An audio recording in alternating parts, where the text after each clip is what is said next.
권사님 시작기도 한번 해주십시오. 네, 아멘. 네, 좀 본받으십시오. 빼려고 하지 마시고 다른 분들. 네. 하나님 아버지 주신 책은 귀하고 중하신 말씀일세.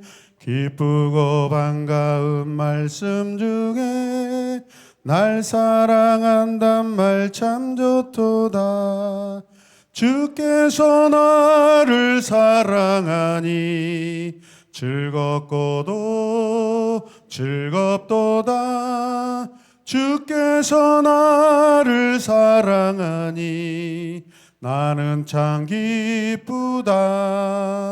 구속의 은혜를 저버리고 어긋난 땅 길로 가다가도 예수의 사랑만 생각 곧 다시 예수께 돌아오. 주께서 나를 사랑하니 즐겁고도 즐겁도다. 주께서 나를 사랑하니 나는 참 기쁘다. 구주의 영광을 바라보며 예수의 이름을 찬양하리. 영원히 찬양할 나의 노래 예수의 이름이 귀하도다. 주께서 나를 사랑하니 즐겁고도 즐겁도다. 주께서 나를 사랑하니 나는 참 기쁘다. 주 예수 날 사랑하시오니 나 또한 예수를 사랑하네. 날 구원하시려 내려오사 십자가 위에서 죽으셨네. 주께서 나를 사랑하니 즐겁고도 즐겁도다. 주께서 나를 사랑하니 나는 참 기쁘다. 아멘. 주 예수 날 사랑하시오니 나 또한 예수를 사랑하네. 날 구원하시려 내려오사 십자가 위에서 죽으셨네. 아멘.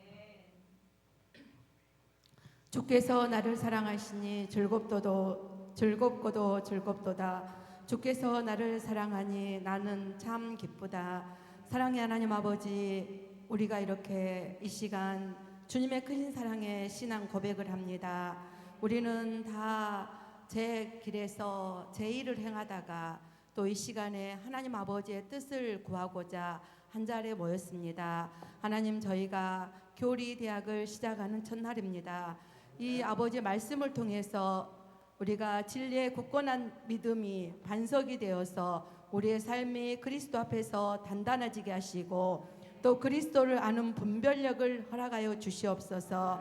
우리가 교리를 공부함으로 하나님께서 나에게 향하신 목적을 바르게 분별하고 성취하며 진리의 말씀 앞에 순종하길 원합니다. 아멘. 하나님께서 주신 교리를 배움으로 말미암아 우리의 삶 속에서 구체적인 적용과 실천이 있어서 아버지께 영광을 돌려드리는 삶을 살게 하시고 많은 성도들에게 본을 보이며 아버지 나라를 세워가는데 귀하게 쓰임받는 우리 성도님들 되기를 원합니다. 시간 성령님 사로잡아 주시고 함께하여 주셔서 하나님의 말씀이 우리 안에 깊이 깨달아지는 귀한 시간 되게 하여 주시옵소서. 아멘. 또 말씀을 가르치시는 우리 목사님에게 늘 건강을 허락하여 주시옵시고 성령 충만함을 더하여 주시고 말씀을 깊이 있게 잘 전달할 수 있도록 은혜를 더하여 주시옵소서. 아멘. 함께하는 우리 성도님들에게 함께하시고 또 이 자리에 참석하지 못하였지만 함께 또 영상을 통해서 이 교리대학을 함께하는 성도에게도 하나님 똑같은 은혜를 베풀어 주시고 또 참여할 수 있는 마음도 허락하여 주시옵소서. 아멘. 하나님, 우리가 하나님 말씀 배우기에 디모데처럼 힘쓰고 또 아버지께 영광 돌림 삶 되게 해 주시옵소서. 아멘. 예수님 이름으로 감사하며 기도드렸습니다. 아멘. 아멘. 감사합니다. 자, 박수하겠습니다. 네, 오늘부터 우리는 교리대학이라는 강의를 이렇게 함께 나눌 텐데 그 머릿말 한번 보도록 하겠습니다. 머릿말. 첫 번째부터 넷째까지 쭉 있는데 첫 번째 문장만 함께 제가 읽어드리겠습니다. 한번 보시길 바랍니다. 자, 우리가 신실한 예수님의 제자로서 교리대학을 공부해야 되는 이유들을 말씀하고 있는데 첫 번째가 무엇이죠? 교리대학은 성경 말씀을 주제별로 체계적으로 종합적으로 배우는 과정입니다. 나머지들을 쭉 보시고요. 두 번째 보면은 교리는 그리스도인의 삶을 바라볼 수 있도록 도와주는 안경이다. 잘 이렇게 밑줄도 그어 놓으시고 하시길 바랍니다. 그 다음에 세 번째가 뭐예요? 세 번째가 교리는 그리스도인에게 분별력을 줍니다. 왜 이단에 빠지고 또 그런 일이 일어나요? 이 교리에 대한 문제 때문에 그러는 거거든요. 교리가 무엇이냐? 교리가 성경을 학문적으로 체계화시켜 놓은 것입니다. 무슨 말씀인지 알겠죠? 넷째가 뭐예요? 교리는 그리스도인에게 소망을 줍니다. 그냥 어떤 공부가 아니라 우리 그리스도인들에게 이 교리는 소망을 주는 그러한 공부라는 것입니다. 그래서 교리를 배우는 우리의 자세가 지적인 동의를 넘어서 구체적인 적용과 실천으로 연결되기를 간절히 기도합니다. 아멘. 자, 목차를 보시면 제1강부터 쭉 보십시오. 내용이 꽤 많습니다. 몇 강까지 있어요? 27강까지. 어쩌면 한 1년 과정 될 것 같습니다. 우리가 중간중간에 사역을 하고 하다 보면 또 방학도 하고 하다 보면 올 1년 안에는 아마 이게 맞춰질 것 같습니다. 그래서 27강이라는 것을 기억해 놓으시면 좋겠습니다. 자, 이제 첫 번째 제1강으로 들어가겠습니다. 자, 오늘은 되게 쉬워요, 내용이. 자, 오늘 1강 제목이 뭡니까? 오늘날 너희는 선택하라라고 되어 있습니다. 자, 일상에서 교리로. 자, 우리 함께 읽읍시다. 몇 년 전 유치원생이었던 아들 녀석이 내게 질문을 했다. 아빠, 근데 내 친구 누구누구는 교회에 안 다니는데 이상하지? 그러면 누구는 천국에 못 가요? 지옥에 가요? 왜 지옥에 가요? 순진한 아이의 눈을 보면서 천국과 지옥, 구원자 예수에 대해서 가장 쉽게 설명할 수 있는 방법이 무엇일까? 잠시 고민이 되었다. 이 질문의 핵심은 예수님을 믿는다는 것은 무엇인가? 라는 것이었다. 어린아이에게 설명을 해주는 일이었지만 교리를 몰랐다면 생각보다 어려웠을 것이다. 아직도 많은 그리스도인들이 교리는 복잡하고 어렵다. 교리는 신앙생활에 의심이 생기거나 혹은 고차원적인 사고를 좋아하는 사람들이 주로 공부하는 것이다. 라는 오해를 하고 있다. 그러나 교리는 기독교의 진리, 즉 우리가 믿는 신앙의 내용이다. 날마다 아침에 눈을 뜰 때 말씀을 묵상하면서 예배를 드리면서 아이들을 양육하면서 깊은 학문의 세계에서 일과 직업에서 이 모든 것의 목적과 의미가 무엇인가? 인생의 골짜기와 정상을 오르내리면서 절대적으로 붙잡을 진리가 무엇인가? 라는 질문에 진리의 답이 된다. 왜냐하면 하나님께서는 우리에게 펼쳐놓으신 신앙과 삶에 대한 진리는 시대를 뛰어넘어 절대 불변하며 말씀을 통해 이미 답을 주셨기 때문이다. 그러므로 우리는 교리의 풍성한 광맥을 캘수록 하나님에 대한 지식과 인간의 삶의 모든 영역에 대한 다양한 풍성한 이해와 지혜, 고통받는 세상을 향해 긍휼함과 기도, 하나님 나라를 향한 비전과 폭과 깊이를 더할 수밖에 없다. 그러므로 기독교 교리는 우리에게 성경과 삶을 바르게 이해할 수 있도록 안내하는 내비게이션이요 안경이 될 것이다. 여러분은 어떤 기준을 가지고 살아가는가? 너희 선길자를 오늘날 택하라. 여호수아의 말씀을 기억하라. 오늘날 하나님의 백성으로서의 삶을 선택하라. 진리를 붙잡으라. 기독교의 진리 안에서 지금 들어가라 말씀하고 있습니다.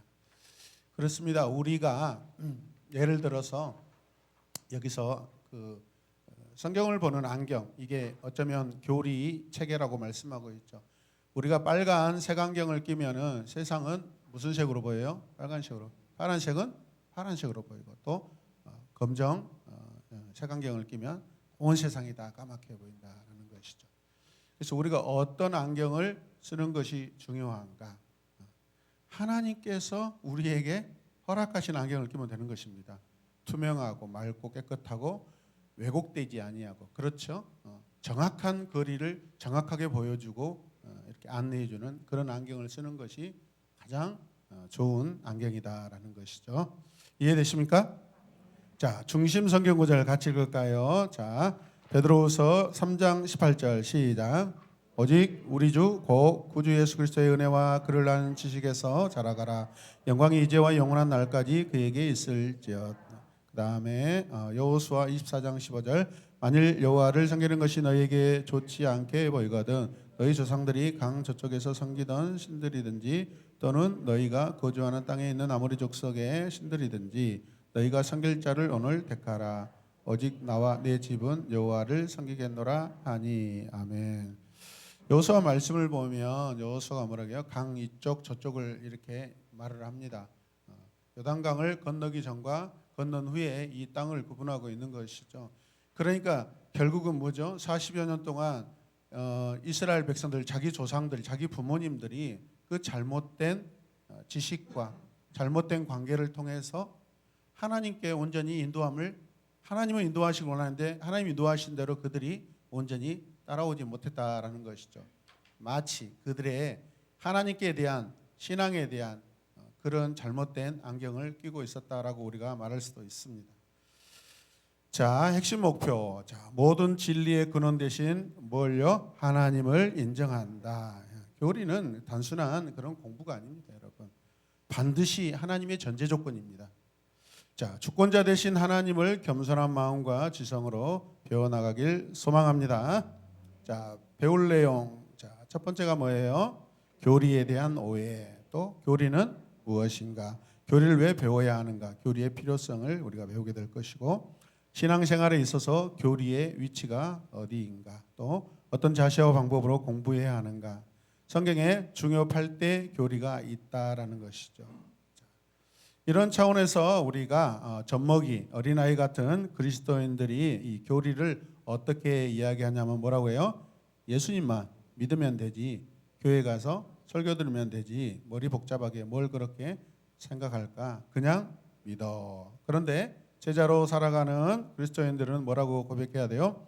세속적 가치관과 피곤한 일상에서 나를 지켜주는 든든한 버팀목, 시냇가에 심은 나무처럼 아름답고 강한 그리스도인이 되는 비결이다라는 것이죠. 우리가 정말 그 벽지장 한 장 차이죠.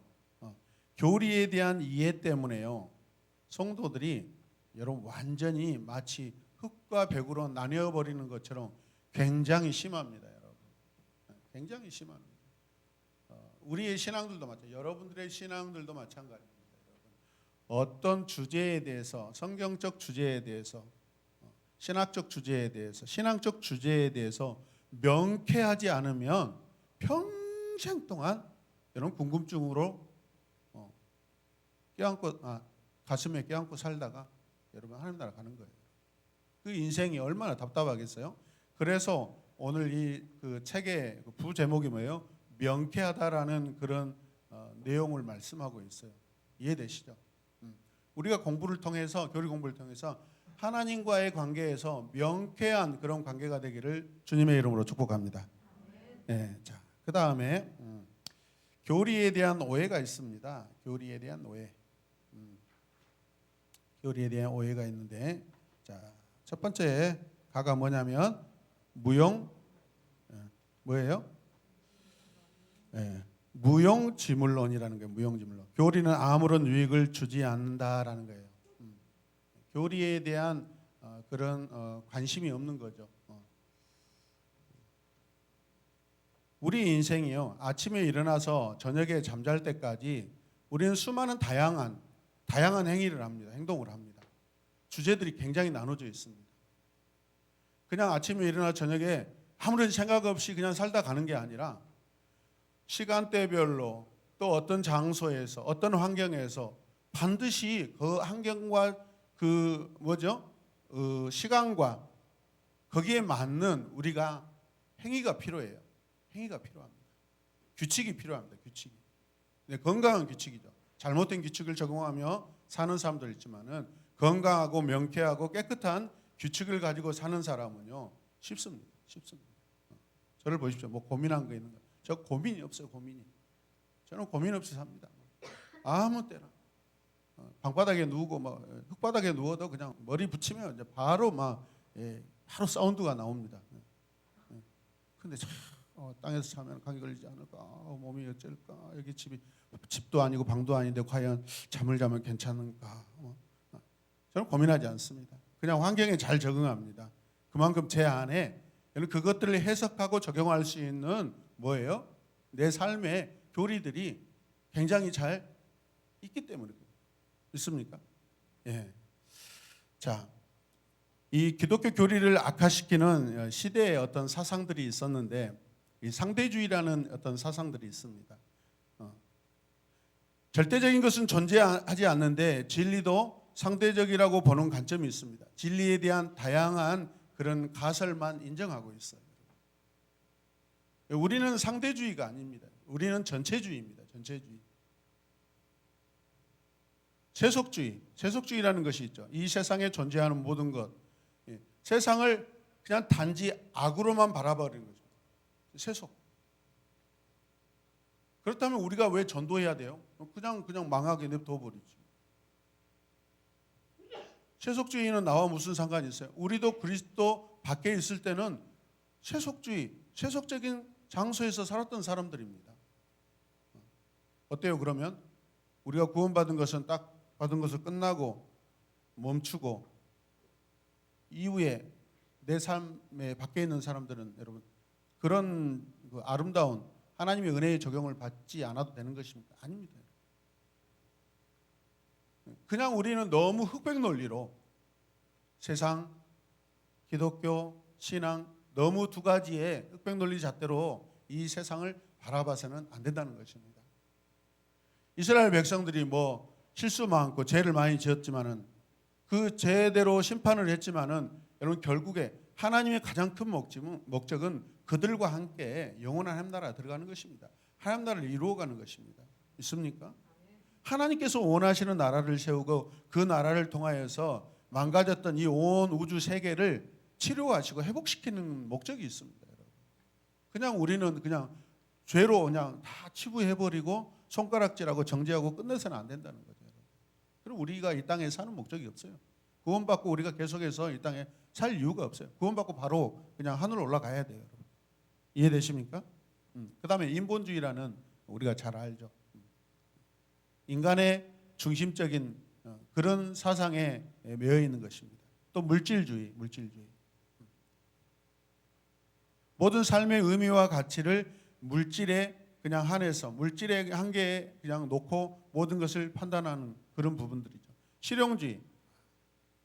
어떤 규칙도 필요한 게 아니다. 그냥 인간이 편하게 살고 유익이 되면은 무조건 된다. 반지성주의도 마찬가지입니다. 진리에 대하여 깊이 생각하는 것을 싫어하고 감정과 의지에 대해서 강조하는 그런 관점들을 말하는 것입니다. 하나님을 힘써 알아야 됩니다. 우리가. 할렐루야. 하나님 힘써 알아야 돼요. 문학적으로도 알 필요도 있고 역사적으로 알 필요 있고 사회적, 환경적으로 알 필요도 있고요. 교리적으로도 알 필요 있고 법률적으로도 알 필요 있고 그다음에 심리적으로 하나님의 심리도 알 필요가 있고 여러분. 우리가 다양한 관점으로 이 전체주의로서 우리가 공부를 해야 되는 게 마땅합니다. 할렐루야. 자, 첫 번째 무용지물론 교리는 아무런 유익을 주지 않는 것 같다. 그렇지 않습니다. 교리가 없으면 우리가 성경을 어떻게 해석하고 문학적으로 어떻게 풀어냅니까? 하나님도 시대에 맞춰서 이 문학적인 그런 용어와 문학적인 그런 표현 기법을 통하여서 사람들이 우리에게 잘 전달되도록 허락하셨어요, 여러분. 할렐루야.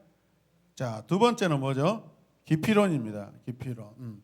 교리는 너무 딱딱하고 지루하다라는 것이죠. 우리가 뭐 여기 앉아 계시는 저와 여러분 아마도 이런 생각 누구나 다 했다고 생각합니다.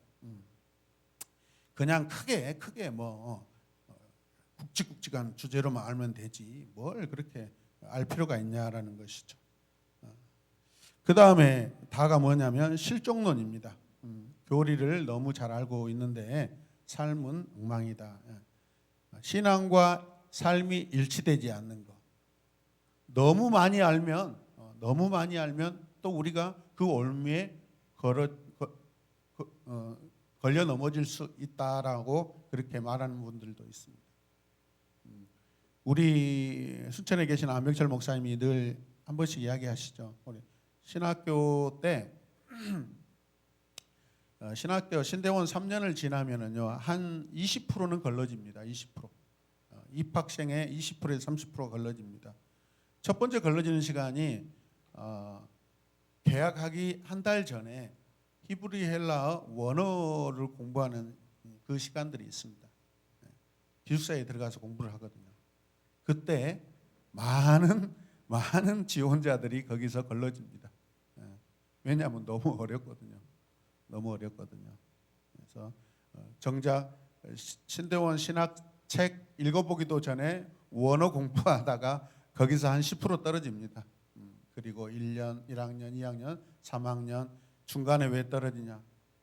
기숙사에서 같은 전도사님들하고 교리 논쟁하다가 성경 해석하다가 서로 주장하다가 마음으로 치고받고 하다가 다 넘어지고 그렇습니다. 그런 것들이 실족이라고 말할 수가 있습니다. 교회 안에서도 마찬가지입니다.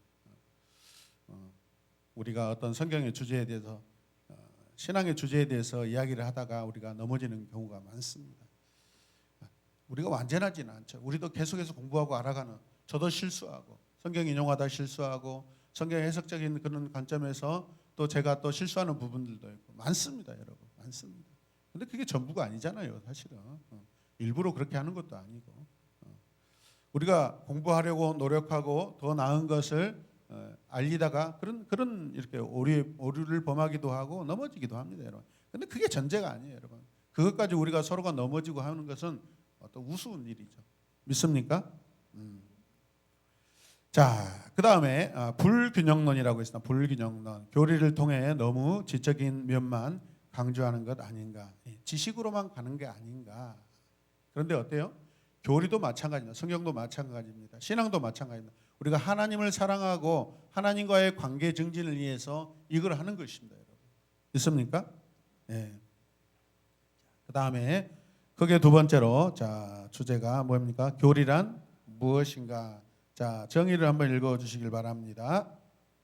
교리란 여러 가르침을 어떤 주제에 따라 요약하고 일목요연하게 체계적으로 정리하여 우리가 무엇을 믿어야 하는지 분명히 알도록 가르치는 것이다.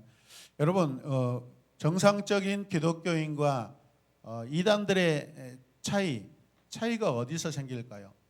똑같은 성경이에요.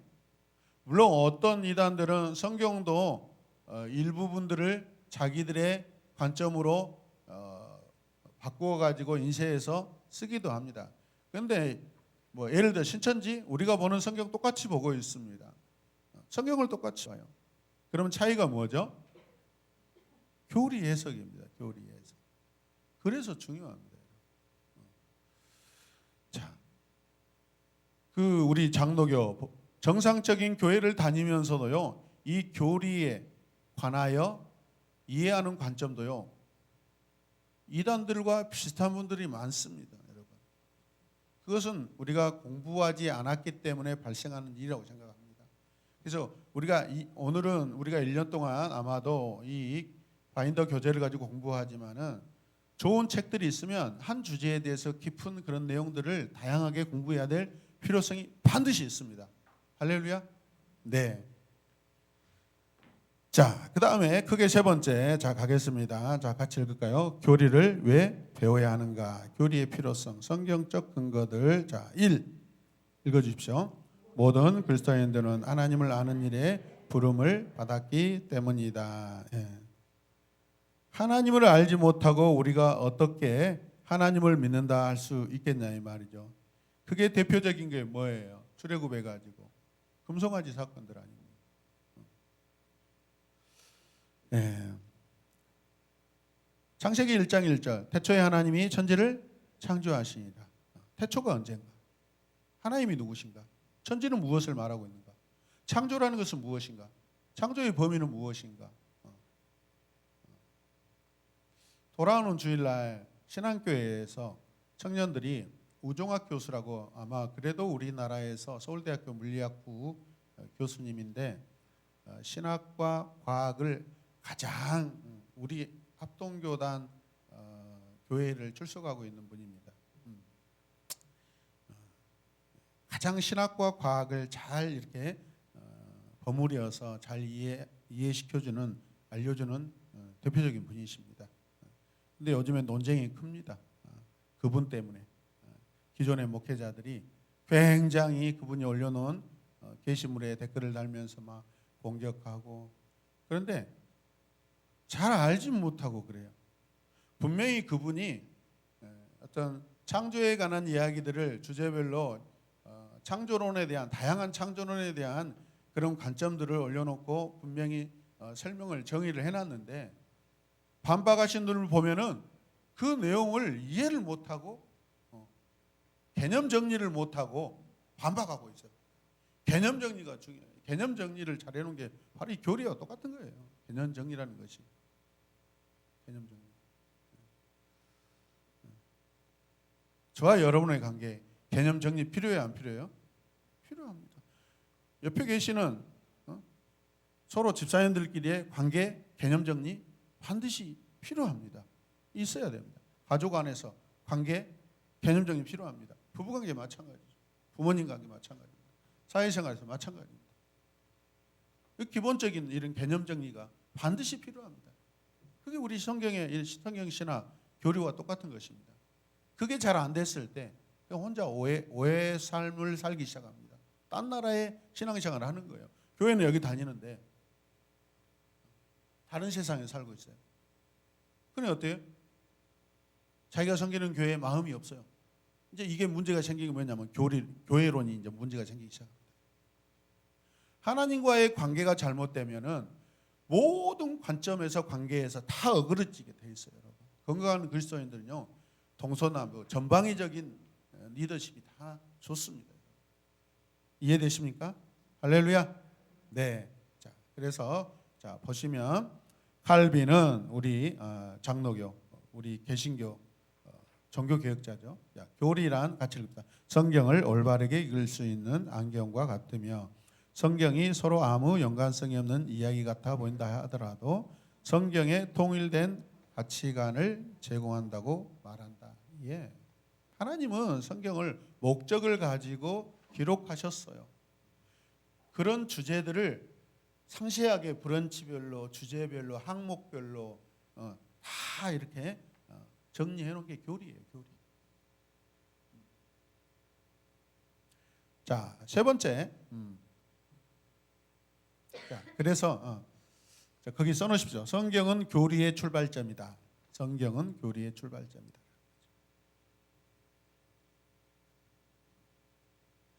진짜 우리가 성경을 바르게 알고 해석할 수 있는 분별력과 통찰력을 제공하는데, 그러면 성경을 보는, 아까 왕경이 필요하다겠죠.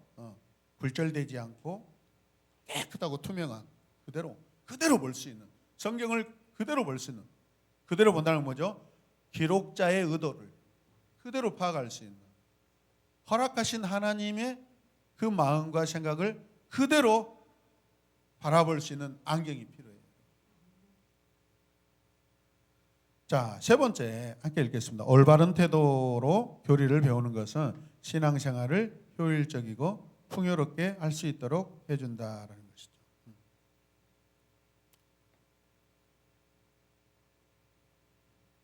우리가 사는 세상에서는 예를 들어 농업, 어업 많습니다. 축업, 그 다음에 뭐 다양한 분야들이 많죠. 다 그 분야에 정말 과학적인 그런 재료들이 다 가지고 있습니다. 다 가지고 있습니다. 언제 씨앗을 뿌릴 것인지, 어떤 씨앗은 어떤 특징이 있는지. 저는 가끔 그 산속에 들어가서 사시는 분들, 자연인, 나는 자연이다. 와, 도대체 저렇게 능력자들이 왜 이 세상에서 살지 않고 산속에 올라가서 저렇게 자기를 위하여서 저렇게 멋있게 살까라는 그런 생각이 들어요. 그런데 보면은 하나같이 능력자들이요. 건축업자들 대단한 집을 짓고 살고 거기에 땅을 일구고 야 과연 나도 저렇게 할 수 있을까? 네, 그런 생각이 들었습니다. 네, 그런데 우리 집에서는 그럴 일이 없어요. 절대 저를 놔주지 않습니다. 제 아내가. 당신은 내 시중을 들여야 돼. 당신은 나를 장사하고 그 다음날 죽어야 돼. 당신은 절대 우리 신랑은 절대 나보다 먼저 죽으면 안 되니까 건강하셔야 돼요. 들을 때는 굉장히 마음에 호감이 되는 소리인데 결국은 뭐예요? 당신 내 송장을 잘 정리해주고 당신 그 다음에 죽어요라는 거예요. 어때요? 매력적인 말씀입니까? 또 그렇게 또 원한다면 해야죠, 여러분. 안 그러겠습니까? 자, 그렇습니다. 우리가 이 교리를 잘 알므로 말미암아 신앙생활에 굉장히 효율적이고 풍요로운 그런 신앙생활을 할 수 있다는 것입니다. 믿으시길 바랍니다. 자, 그 다음에 네 번째 같이 읽어요. 교리는 오류에 빠지지 않도록 우리에게 길잡이가 되어 준다라는 것입니다. 성경은 큰 주제 가운데 하나가 어떤 길로 가야 되는지를 말씀하고 있습니다. 어떤 길. 세상의 길을 말하는 게 아니죠. 영적인 길이죠. 그 길이 의미하는 게 무엇이죠? 이 땅에 우리를 위해 오신 예수 그리스도와 동행하는 길이죠, 여러분. 자, 다섯 번째, 교리는 기독교 신앙을 교육하고 전수하는데 뭐예요? 필수적이다. 사실 그 신학대학원에서 교리라는 과목을 배우지만은 이렇게 디테일하게 배우지 않습니다. 여러분들은 횡재한 것입니다. 그냥 이런 교리를 이해할 수 있고 어떤 주제에 대해서는 우리 개혁주의 신학에서는 어떤 방향으로 책을 읽어야 되고 성경을 읽어야 되고 이 방향만 제시해 줍니다. 이렇게 아주 그냥 디테일하게 모든 주제별로 공부하지는 않습니다. 제가 이 교리대학, 성경대학 하면서 굉장히 저는 개인적으로 엄청난 은혜를 입고 있습니다. 같이 나누면서 제가 배우는 게 너무 많습니다. 자, 그렇습니다. 보면은 그 밑에 보죠. 궁극적으로 교리를 공부하는 것은 진정으로 하나님을 아는 하나님의 영광스러운 어때요? 임재 속으로 들어가서 우리를 다루시는 하나님의 놀라운 방법들을 배우는 유일한 길잡이입니다라고 로이드 존스 목사님이 이렇게 쓰신 글입니다. 자, 결론 읽겠습니다. 교리를 공부하는 궁극적인 목적은 하나님을 더 깊이 알아가고 영광을 돌리는 데 있다. 결국 교리를 공부하고 연구하는 것은 하나님을 예배하는 자리로 나아가 하나님의 임재를 믿으십니까? 예, 얼마 좋습니까? 막혔던 것들이 막 무너지고 허물어지고 열려서 하나님과 교통하는 그런 시간들이 여러분들에게 더 주어질 줄로 믿습니다. 자, 그 다음에 교회사적으로 이 교리에 대한 증거들을 좀 잠시 살펴보도록 하겠습니다. 자, 교리에 제가 여러분들에게 그 나눠진 뭐죠? 신앙 고백서의 그 흐름들을 시대 초창기부터 가장 가까운 시대까지 이렇게 쭉 정리해 놓은 거 있습니다. 이게 우리 교리 형성사입니다. 자, 교리의 중요성은 교회의 역사, 즉 교회사 속에서도 명백하게 드러난다라는 것이죠. 뭐 우리가 잘 알다시피 예수님이 누구신가? 예수님의 인성, 예수님의 신성을 어떻게 볼 것인가? 어떤 사람들은 예수님의 신성만 인정하고 어떤 사람들은 예수님의 인성만 인정하고 우리는 신성과 인성을 다 인정하는 그러한 또 우리의 신앙입니다. 자, 믿으시죠? 자, 기독교의 3대 신앙 고백 신경이라고 하는데 이걸 보겠습니다. 자, 첫 번째 뭐죠? 사도신경. 같이 읽어요. 사도신경은 초대교회 때부터 전해오는 신경으로 기독교 신앙의 핵심을 가장 간결하고 명확하게 표현하고 있는 신앙 고백이다라는 것이죠. 제가 뭐 교회사에 대해서는 제가 깊은 조예가 없기 때문에 잘 설명해 드릴 수는 없습니다. 그런데 이 신앙 고백이라는 것은 사도신경이라는 것은 사도들만 했다, 사도들이 만들었다라는 그런 오해가 있습니다. 이단들이 특히 신천지들이. 그다음에 저희 집안은 저희 뭐죠? 그 아내의 집안에 그 언니가 구원파의 교회에 굉장히 언니 부부는 안 다니는데 자녀들이 열심히 다닙니다. 주류를 이루고 있습니다. 그래서 저 안양에 범북교회가 있고요. 특히 막 고흥이나 이 섬 지역 지방에 굉장히 구원파들이 많습니다. 그래서 구원파가 그 박옥수 구원파하고 이요한 구원파가 대표적이고, 지난번에 그 사건 일어난 게 뭐죠? 세월호 사건?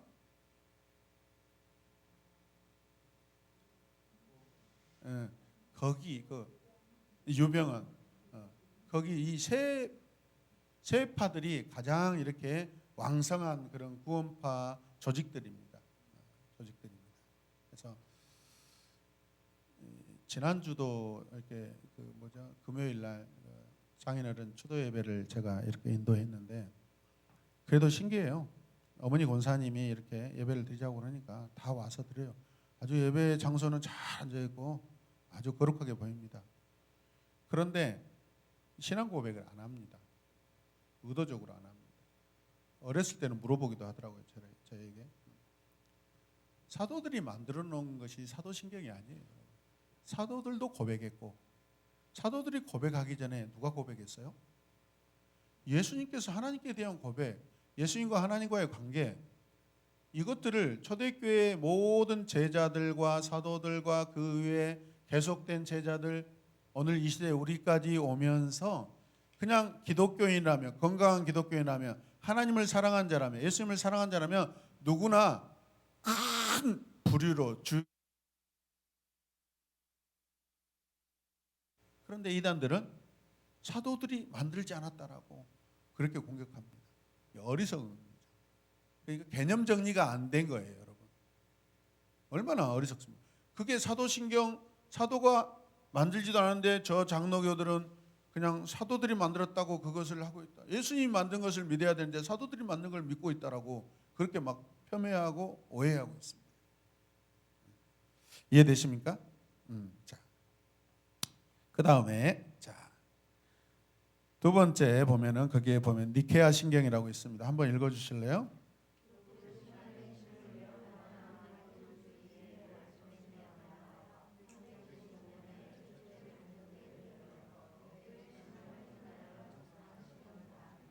몇 번 여기에 그 써놓으신 아타나시우스 논쟁이라고 쓰시면 됩니다. 이게 반대편에 있던 사람입니다.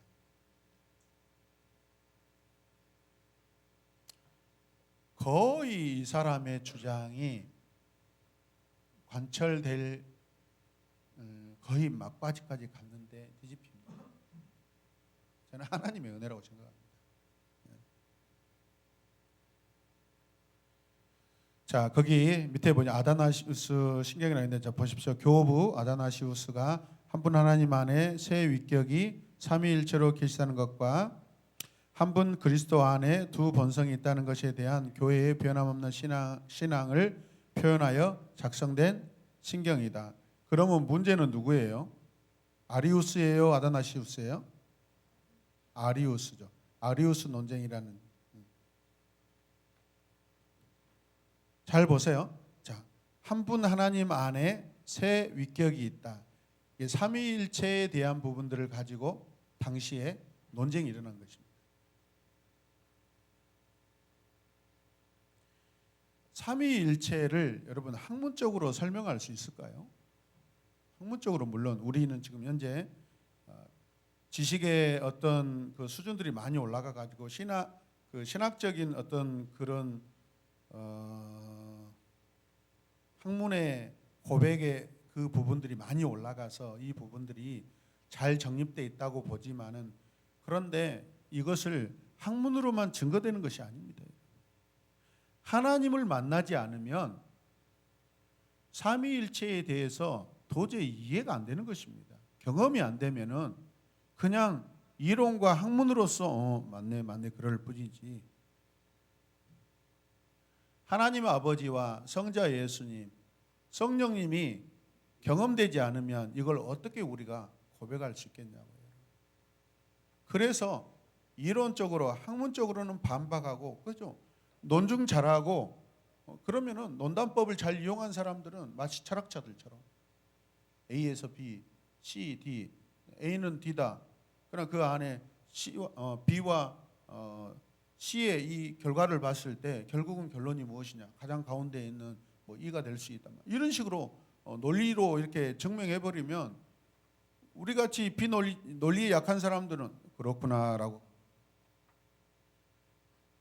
이 세상에 저기 뭐 강단에 교단에서도 가르치신 분이 계시지만은, 이 박사님들이 어떤 우리가 일반인들이 모르는 영역에서 어떤 이론과 어떤 것을 이렇게 개발하고 알아내 가지고 그것이 맞다고 이야기하면 우리는 그런가 보다 하는 거죠. 잘 모릅니다. 전문 분야에서. 그러나 신앙은 다르죠. 우리가 경험하지 않고는, 우리가 체험하지 않고는 이것을 말할 수 없는 것입니다. 믿습니까? 결국은 하나님이 역사하셨다고 봅니다. 자, 그 다음에 종교 개혁 이전과 종교 개혁 이후에 대표적인 신경들을 다루고 있는데, 그 이유는 보시면 첫 번째가 하이델베르크 신앙 고백서라고 있습니다. 읽어주십시오. 16세기.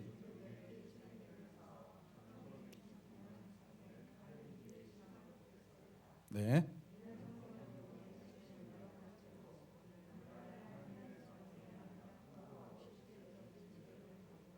네. 나중에 이 부분을 더 다루게 됩니다. 그 다음에 웨스트민스터 신앙 고백서. 자, 웨스트민스터 신앙 고백서는 1646년 100명이 넘는 청교도 목사들에 의해 작성되었다. 이는 기독교 신앙에 대한 가장 훌륭한 요약을 제공하며 장로교회와 개혁교회의 신앙을 담고 있는 신앙 고백서이다. 자, 우리 장로교는 이 마지막 웨스트민스터 신앙 고백서를 가장 우선으로 이렇게 채택하고 있습니다. 물론 하이델베르크도 다 이 내용이 우리가 다 받아들이고 인정하는 그런 부분들입니다. 가장 최근에 신앙 고백서는 웨스트민스터 신앙 고백서. 결론을 보겠습니다. 그리스도의 교회는 초대교회부터 이단의 공격과 세속의 가치에 대항하여 중요한 교리들을 발견하고 확증했으며, 이를 신조 또는 신경으로 이름하여 믿음의 후대에게 귀한 진리를 계승하여 주었다. 따라서 우리 모든 성도들은 교리의 내용과 진리의 귀한 포물과 같이 마음에 품고 믿음의 선진들의 발자국을 따라 다음 세대에게 전해줘야 할 것이다. 아멘. 자, 그 다음에 넘어가겠습니다. 자, 신앙생활에 있어서 교리의 위치를 살펴보도록 하겠습니다. 먼저 성경입니다. 자, 읽어주실래요? 성경은 신앙, 무엇을 믿어야 할지, 행동, 어떤 행동을 해야 할지를 알려주는 삶의 유일한 법칙이며 최종 권위이다. 유일한 법칙과 최종 권위에다 밑줄 그어 놓으시기 바랍니다.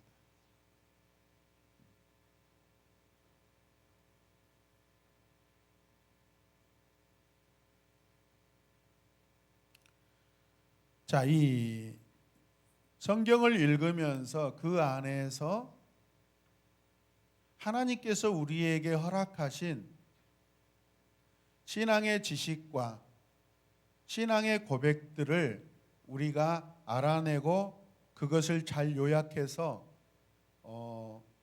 우리 나뿐만 아니라 다음 오는 세대에도 가르치는 것은 누구 몫이에요? 저와 여러분들의 몫입니다. 그래서 여러분들이 이 자리에 앉아 계시는 것은 굉장히 중요합니다. 여러분들 어깨 마음에 지금 우리 자녀들의 신앙의 규칙들이 결정되어 있습니다. 여러분들이 분반 공부 시간에 소그룹 시간에 성경을 가르치면서 그것을 설명해 줄 때 그 설명이 뭐예요? 교리예요. 그것을 여러분들이 어떻게 가르치냐에 따라서 여러분들에게 가르침을 받는 학생들과 제자들은 평생 그것이 맞다라고 그렇게 잘못되었으면 어떻게 해요? 또 저하고 또 따로 어른 돼서 공부하면서 또 수정도 해 가겠죠. 그만큼 앉아 계신 여러분들이 귀하고 소중합니다. 할렐루야.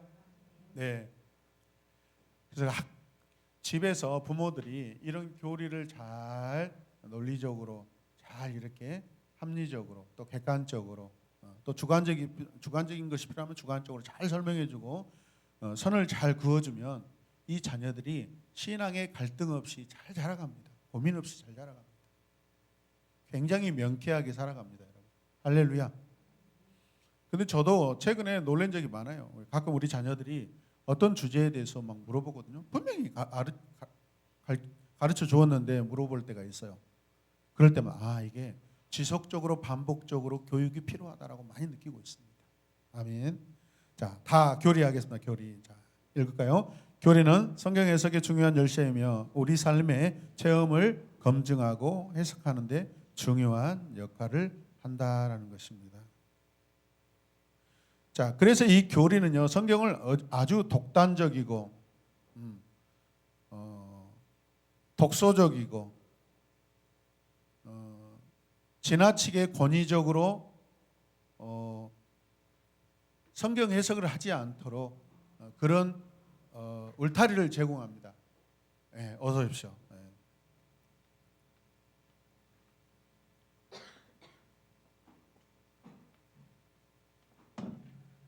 자, 거기에 바퀴가 있습니다. 이걸 무슨 바퀴? 수레바퀴라고 합니까? 자, 보시면은 자, 구성 요소들을 크게 보면은 축이 있고 가운데 축이 있고 밖에 바퀴와 축을 연결하는 살이 있습니다. 자, 보면은 축을 뭐라고 하죠? 성경 핵심이죠. 그 다음에 살이 뭐예요? 네? 살이 바퀴는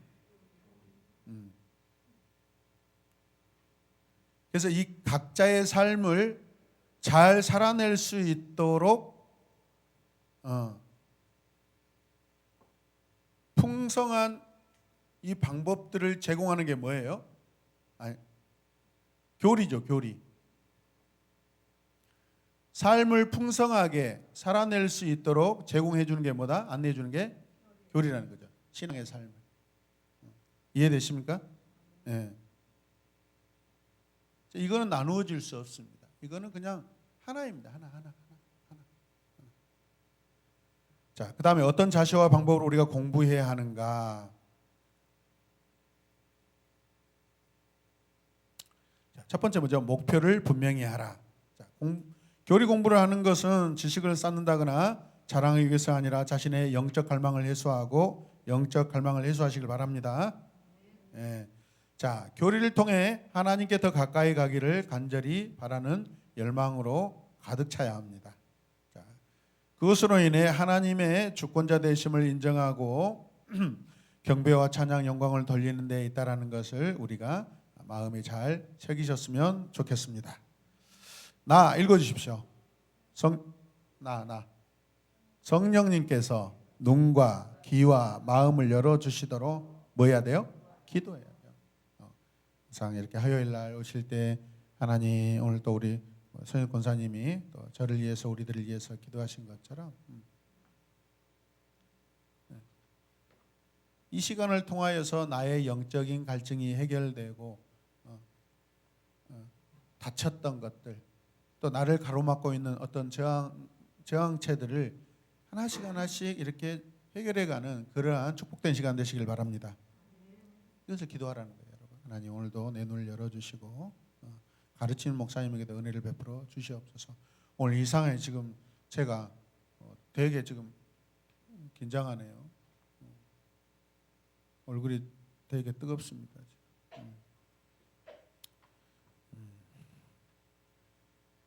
그 이유는 뭐냐면 우리 딸이 시작하기 전에 아빠 잘해야 돼요. 나 때 압력을 넣었거든요. 굉장히 부담이 되네. 그래도 나는 괜찮아. 예, 성령께서 우리의 입술과 생각을 주관해 주시기를 원합니다. 자, 다 읽겠습니다. 겸손한 자세와 지성을 사용하여 신경과 신앙 고백, 그다음에 교리 문답서를 연구하라라는 것입니다. 나중에 제가 이런 중요한 벨직이라든가 웨스트민스터 신앙 고백서 이런 부분들을 나중에 책으로 이렇게 소개할 날이 올 것입니다. 그리고 또 언젠가는 우리가 시간이 되면 그것을 아예 공부하는 시간도 갖도록 하도록 하겠습니다. 자,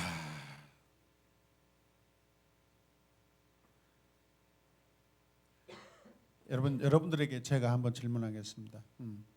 신천지가 이단이라는 것을 어떻게 알 수 있습니까? 망설여야 됩니까? 신천지가 이단이다.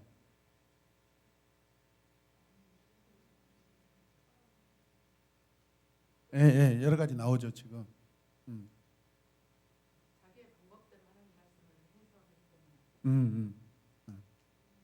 그렇죠. 다 맞는 말씀입니다.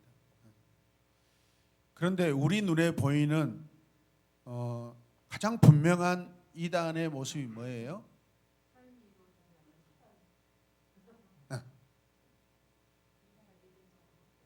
사람이 하나님의 위치에 있습니다. 그 사람이 마치 구원자처럼 예수님의 자리에 서 있습니다. 이거는 우리가 이론으로 말할 필요, 이론으로 굳이 설명 안 해도 그냥 알 수 있는 부분이잖아요. 그런데 왜 그 사람들은 교묘한 어떤 말 포장을 그냥 다 들을까요? 목자래요, 목자. 다시 오실 목자, 새 목자래요. 성경에서 말하는 이런 표현들은 요한계시록에서 다시 오실 예수님을 말하는 건데, 그래서 그 사람들이 유일하게 자기의 어떤 진지를 구축할 수 있는 성경이 뭐예요? 요한계시록이에요. 요한계시록이 그들 신앙의 핵심 성경이에요. 핵심 성경. 여러분, 그래서 최근에도 잠실 주 경기장에서 이만희가 하얀 말을 타고 들어왔습니다.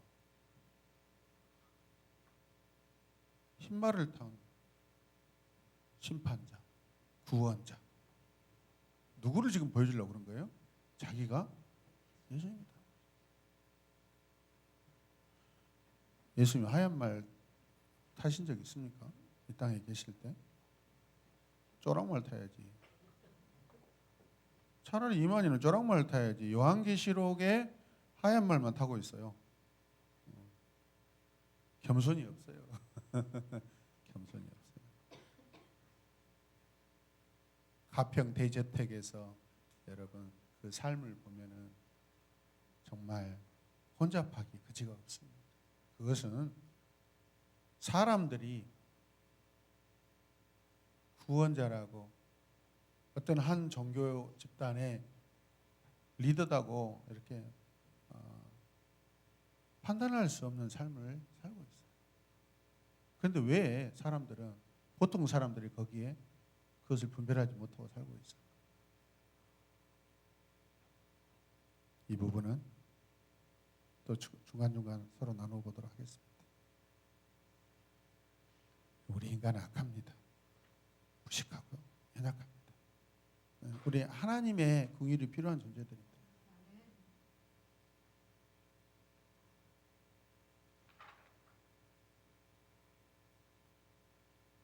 첫 번째 예배당에서 목회할 때 드럼 좀 배우러 왔던 한 청년이 있었습니다. 그때 당시에 고등학생이었는데 제가 말했는데 어떤 계기로 이 청년, 이 아이와 이렇게 통화하게 됐는데 교회를 다니고 있느냐 했더니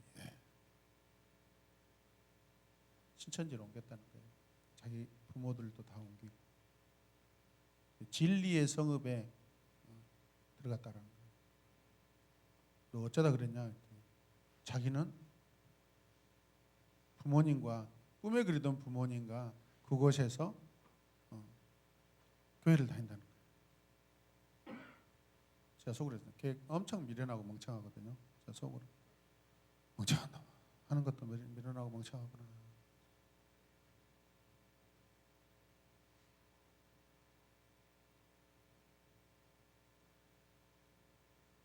또 어떤 사람은요, 제가 이 근처에 일렉 기타를 가르치는 그 샵이 있습니다. 거기도 마찬가지입니다. 거기도 지금 저기 번천동에 하늘 무슨 교회라고 있습니다. 거기도 2단인데 신종 2단입니다.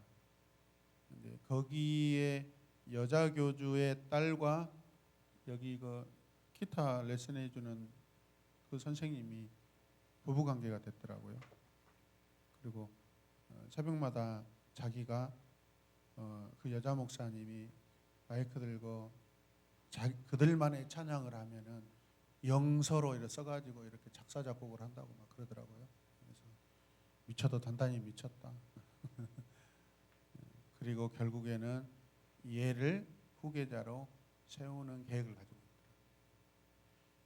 우리 교회 주변에 가까운데 이런 재밌는 어처구니 없는 그런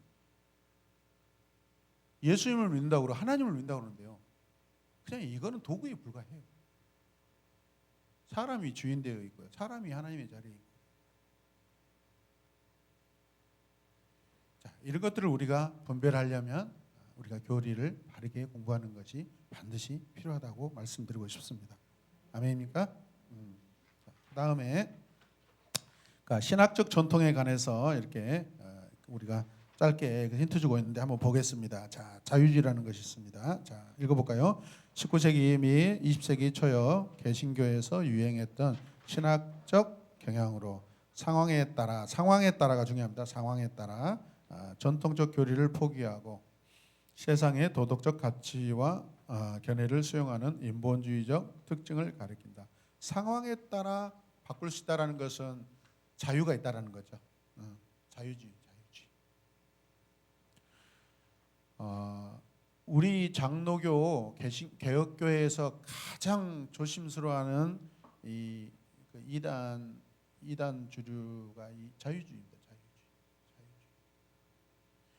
우리 한국 교회도 이 자유주의 신학 때문에 교단 분열이 일어났습니다. 예장과 기장으로 이 자유주의 때문에 나누어졌습니다. 1967년인가 8년인가. 그 다음에 복음주의, 보수주의.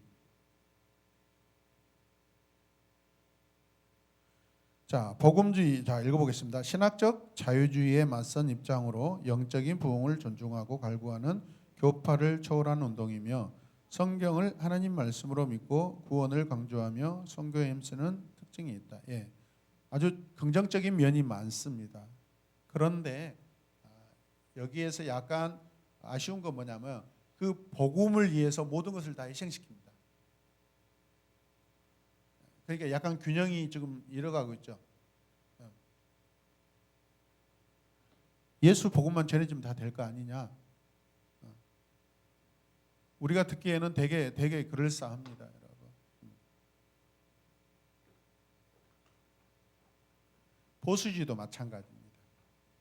진리를 보수한다고 했지만 결국에는 진리를 보수한 게 아니라 마치 캐톨릭처럼 그들의 예식과 전통을 고집하는 보수주의로 가버립니다. 우리 신앙도 마찬가지입니다. 우리가 보수해야 되고 우리가 지켜내야 될 것은 한 가지밖에 없습니다. 하나님의 말씀밖에 없습니다. 자, 그 다음에 세 번째 뭐입니까? 개혁주의, 칼빈주의. 보십시오. 개혁주의는 종교적으로 말미암은 신학적 전통으로 오직 성경을 최종 권위로 인정하고 하나님 중심적인 특징을 갖는다. 오직 성경, 오직 그리스도, 오직 은혜, 오직 믿음, 오직 하나님께 영광. 솔라 스크립투라, 솔라 피데, 솔라 글로리아, 솔라 데우 뭐냐 이게? 지금 우리하고 가장 가까운 신학적인 그 계파입니다. 우리가 개혁주의고 칼빈주의입니다. 그럼 우리가 복음주의가 아니냐? 복음주의 맞습니다. 그런데 이 복음주의와 기독교는 아까 말씀드렸듯이 그냥 복음 그 자체만 중요하게 여깁니다.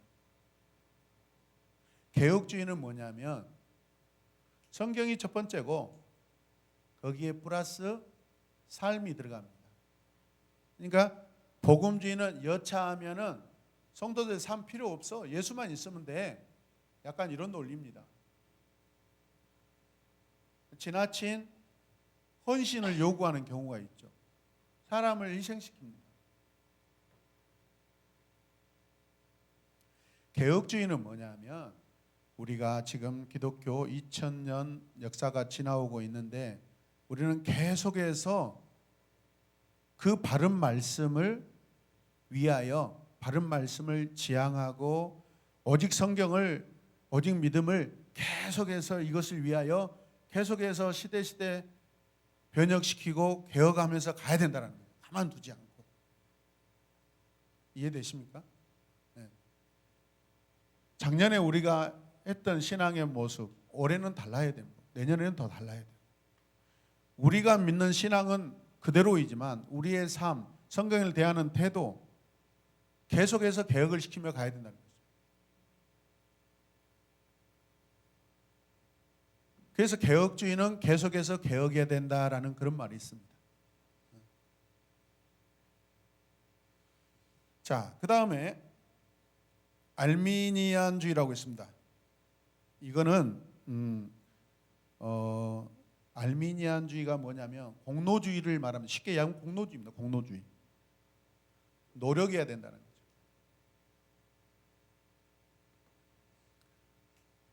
자, 이 모든 것이 진리되는 구원과 성경에 관하여입니다. 우리의 구원도 공로주의란 뭐 해야 돼요? 노력해야 된다는 거죠. 알미니우스가 주장한 신학적 입장에서 핵심은 거듭남, 선택, 속죄, 영화 등 구원의 핵심적인 국면들에 있어서 전적으로 하나님에게만 의존한 것이 아니라 타락한 죄인의 협력을 주장하고 있다. 구원을 받는데 인간의 노력이 필요하다라고 이야기합니다. 가장 쉽게 이야기합니다. 그렇게 여러분 이해가 되시죠? 여러분 어떻게 생각하세요? 구원에 하나님의 우리 인간을 구원하실 때 우리의 노력이 필요합니까?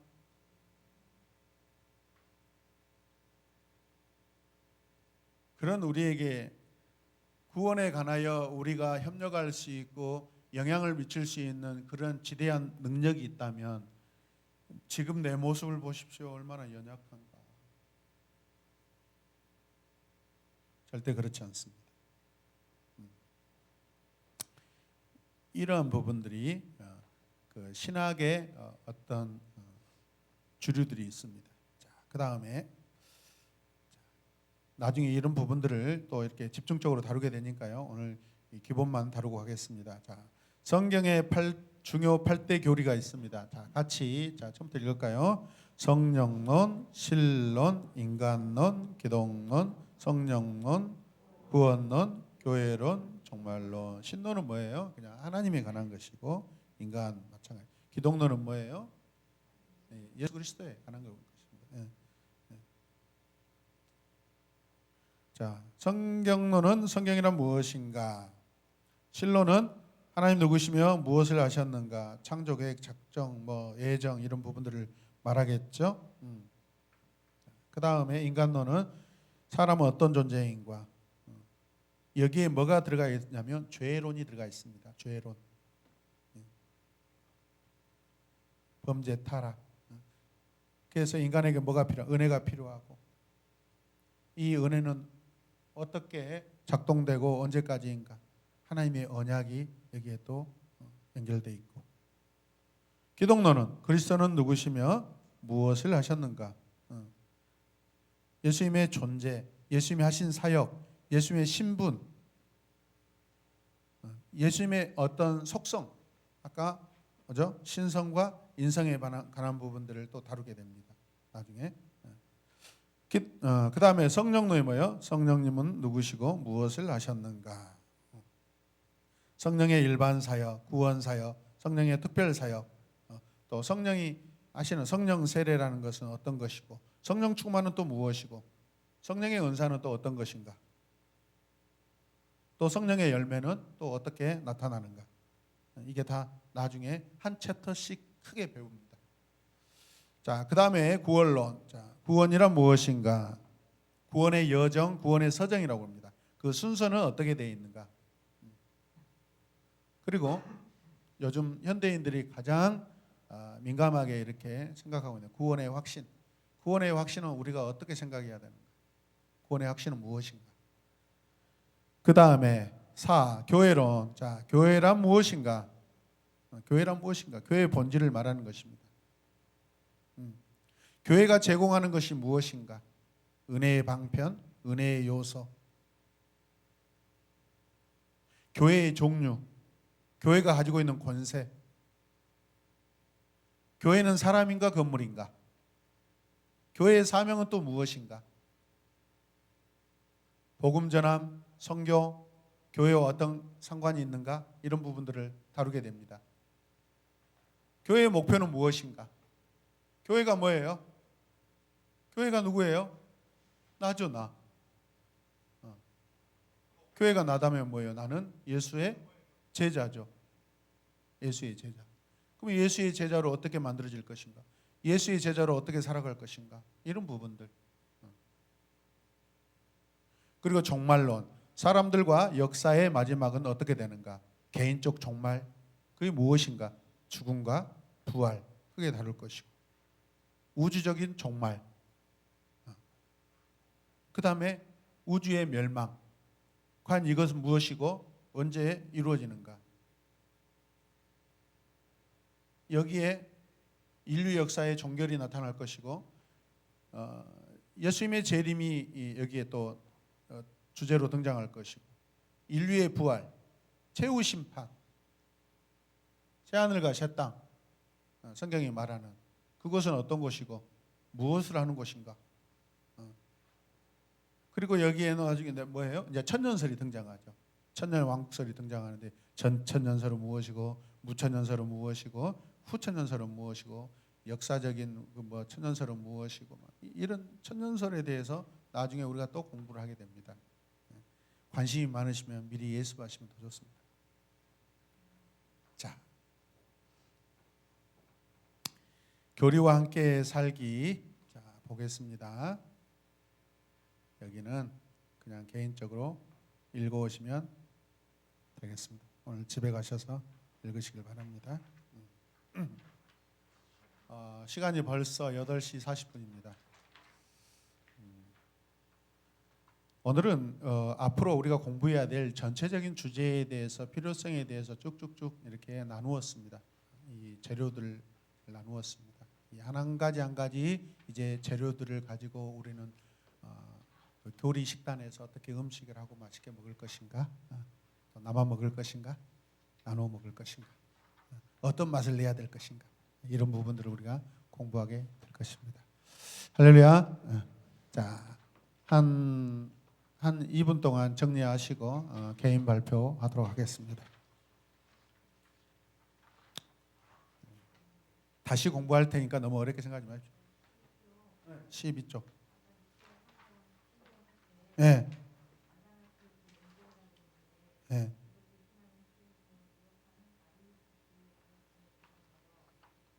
네. 아리우스 논쟁이라고 아다나시우스 신경이라고 합니다. 그 사람하고 논쟁 벌였다라는 것입니다. 두 두 사람이 핵심 인물입니다.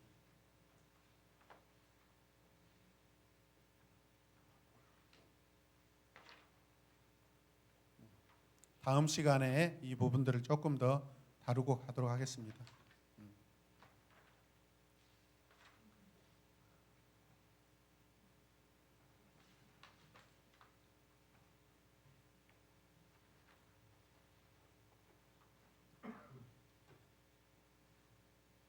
오늘은 이런 내용을 공부할 것이다라고 그냥 알려드리는 것입니다.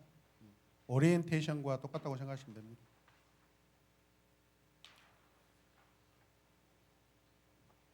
자, 우리가 공부를 할 때 이 확신이 중요합니다. 확신.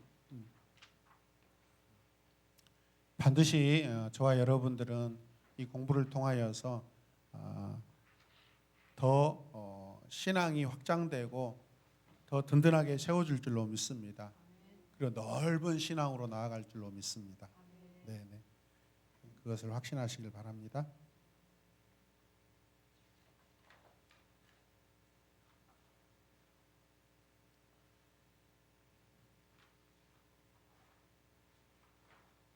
일 분 후에 우리 함께 나눔하도록 하겠습니다.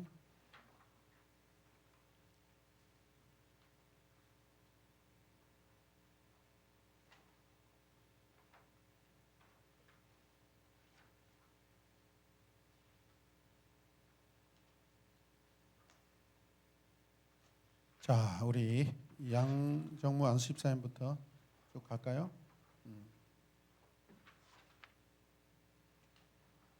예, 양정무 집사입니다. 좀 웃겨주시고 시작하시죠. 예. 항상 인문학으로 우리를 웃기셨으니까. 엉뚱한 접근으로 시작하겠습니다. 예, 13페이지 바퀴 비유가 예, 그 살하고 바퀴에 있어서 음. 그 삶과 교리로 비유가 됐는데 음, 두 개가 바뀌어야 되는 게 아닌가 싶습니다. 왜냐하면 뭐. 가운데 축에서 성경이 나오고 그리고 그 살이 교리가 되고 음. 실제로 땅에 닿는 부분이 저- 삶이 되어야 저도 그 생각도 하고 있습니다. 예. 예, 비유가 약간 예. 엉성한 느낌이 들어가지고 그러니까 예, 지금 논문이- 예. 이 책을 제가 보니까 지금 여러분들 그 교재가 축이 성경이고 살이 삶 삶으로 되어 있습니까? 네. 아까 그 PPT에 그렇게 제시가 그렇게 되어 있던가요? 뭐 설명하기 나름인데 제 지침서에는 살이 교리로 되어 있거든요. 근데 이게 지금 오타 수정이 이렇게 하라고 되어 있지는 않은데 왜 이렇게 해놨나 모르겠네요. 저도 이제 보면서 그러죠. 지금 축이 성경이고 뭐죠? 살이 교리가 돼서 삶을 풍성하게 이루고 나아가는 그게 맞는 거죠 원래. 예, 그렇게 고치시길 바랍니다. 예.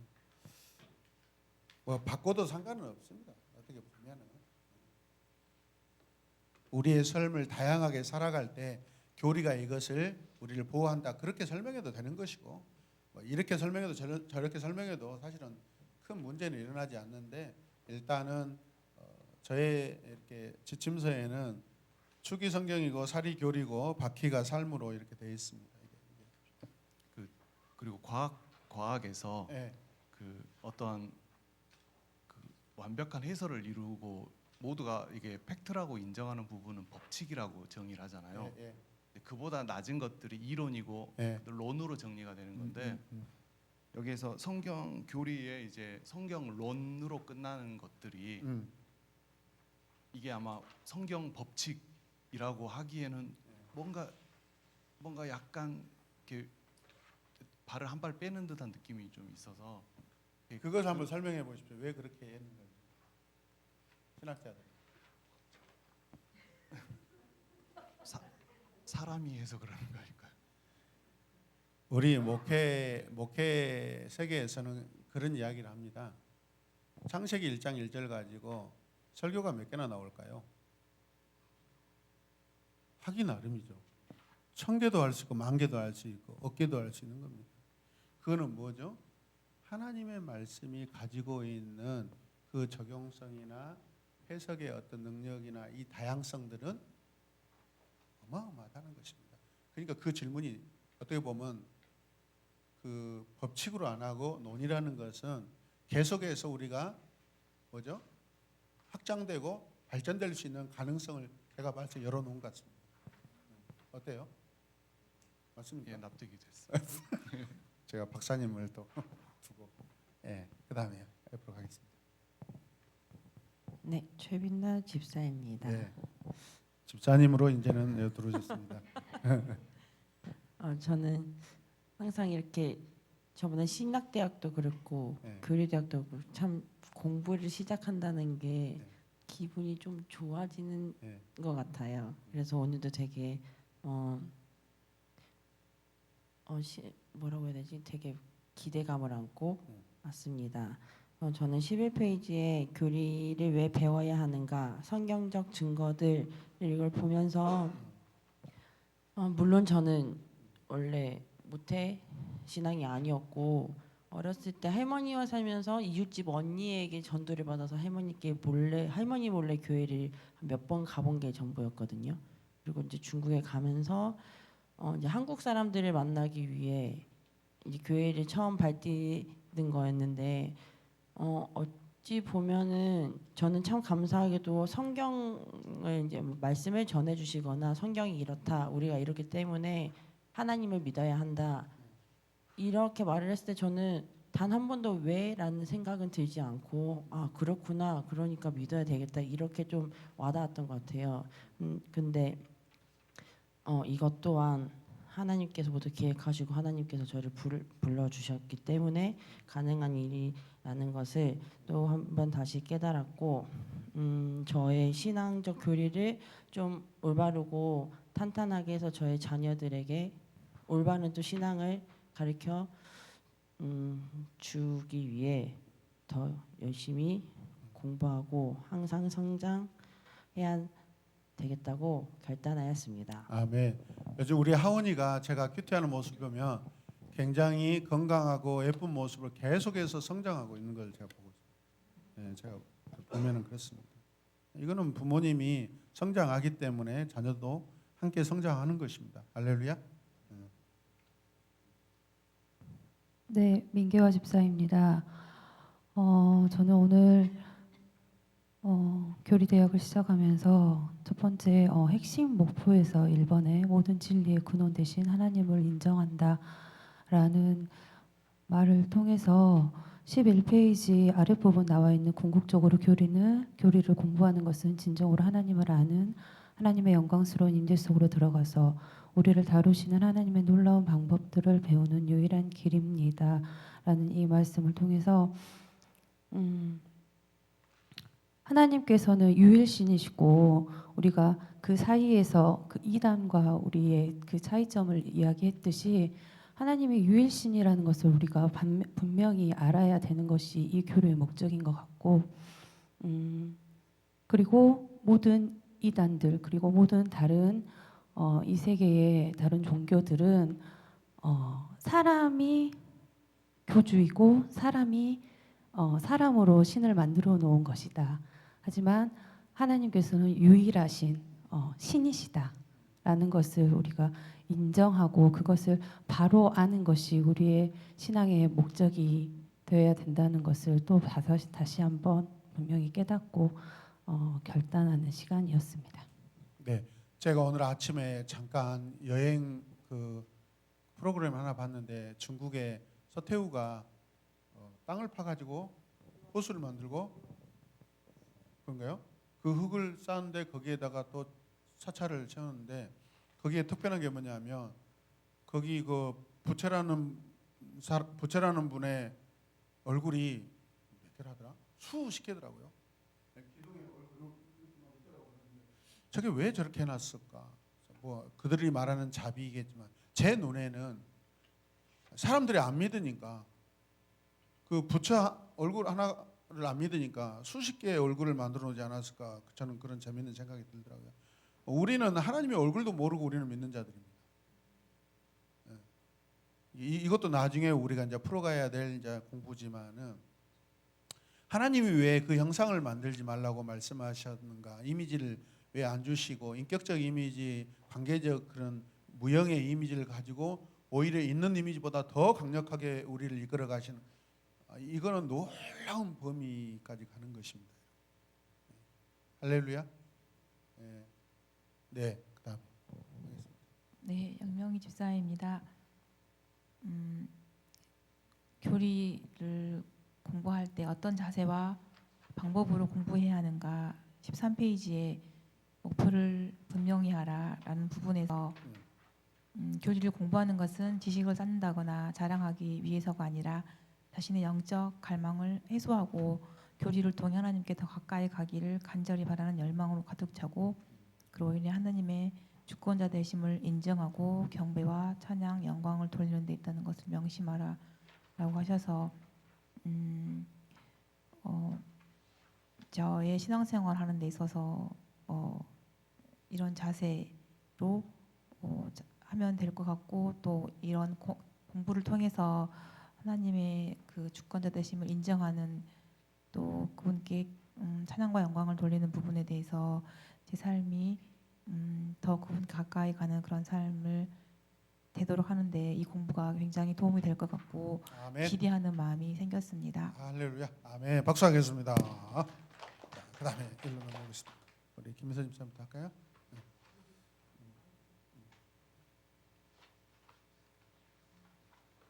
김미선 집사입니다. 저는 고등학교 이후에 많이 신앙생활을 계속 해왔는데 그때 고2 때 그 세례를 받으면서 소요리 문답 했던 게 네. 교리 공부로는 전부였던 것 같아요. 그러니까 그 후로 선교단체 뭐 계속 많은 곳에서 성경 공부를 해왔는데 교리 공부를 실제로는 할 기회가 없었구나. 그래서 오늘 새삼스럽게 처음에 기대도 별로 안 하고 왔는데 제 나름대로는 알아보려고 칼빈 기독교 강요도 샀어요. 그래가지고 서론 읽다가 네.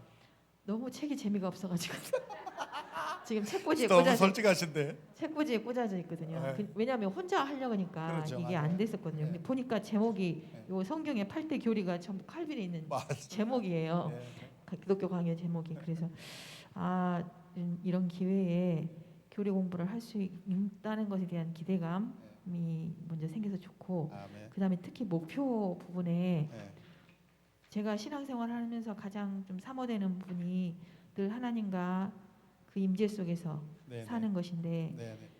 우리가 교리 공부를 하는 그 목적이 지식이 아니고 그 아는 것을 통해서 하나님의 임재를 경험하는 것이다라고 하는 그 부분에 요 12쪽하고 11쪽에 있던 이 로이드 존스의 이 말 이게 좀 감사했어요. 아멘. 앞으로 그 결론에 있던 거 로이드 존스하고 그 결론에 궁극적인 목적. 네. 그래서 역시 그거와 연관해서 13쪽에 5번에 거기서 어떠한 자세와 방법으로 공부해야 하는가 목표를 분명히 하라.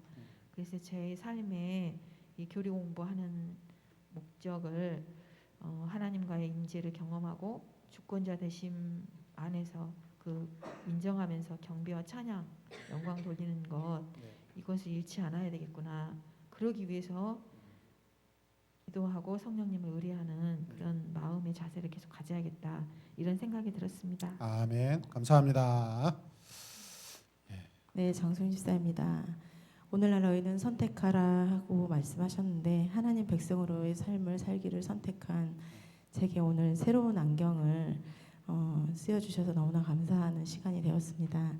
하나님의 마음을 그대로 들여다볼 수 있는 교리 대학을 통해서 예수 그리스도와 바르게 동행하고 또 저희 자녀들에게도 신앙의 갈등 없이 잘 자라갈 수 있는 본이 되는 믿음의 선진들처럼 그런 본이 되는 부모가 되기 위해서 열심히 하기를 결단하면서 13페이지에 어떤 자세 방법을 공부하는가 이 말씀을 1년간 잘 제 삶에 적용하고 또 열심히 배워가면서 살아내겠습니다. 아멘. 감사합니다.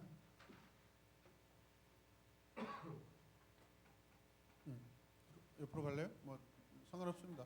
하고 싶은 대로 하시면 됩니다.